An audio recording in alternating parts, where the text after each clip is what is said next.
پاکستان نے امریکہ سے گزشتہ ٹی-20 ورلڈ کپ کی شکست کا بدلہ لے لیا۔ ٹی-20 ورلڈ کپ 2026 کے میچ میں امریکہ کو 32 رن سے ہرا دیا اور دوسری کامیابی حاصل کر لی۔ کولمبو میں امریکی ٹیم 191 رنز کے ہدف کے تعاقب میں 8 وکٹوں پر 158 رنز تک محدود رہی۔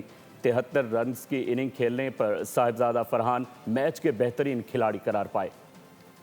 امریکہ کا اپ سیٹ کا خواب چکنا چور، گرین شرٹس کی تینوں شعبوں میں شاندار پرفارمنس، شاہینوں نے امریکہ کو 32 رن سے چت کر دیا۔ کولمبو میں گرین شرٹس نے پہلے کھیلتے ہوئے 9 وکٹوں پر 190 کا مجموعہ بنایا۔ صاحبزادہ فرحان نے 41 بالز پر 73 رنز کی اننگز کھیلی۔ فرحان اور بابر کے درمیان 81 رنز کی عمدہ پارٹنرشپ، بابر نے 46 اور شاداب نے 12 بالز پر 30 رنز کی طوفانی اننگز کھیلی۔ ہدف کے تعاقب میں پاکستانی بالرز نے امریکی بیٹرز کو دبوچ لیا۔ عثمان طارق نے 3 اور شاداب خان نے 2 شکار کیے۔ ابرار احمد، نواز اور شاہین افریدی کے حصے میں ایک وکٹ آئی۔ امریکہ کی اننگز 8 وکٹوں پر 158 رنز تک محدود رہی۔ 73 رنز کی عمدہ اننگز کھیلنے پر صاحبزادہ فرحان میچ کے بہترین کھلاڑی قرار پائے۔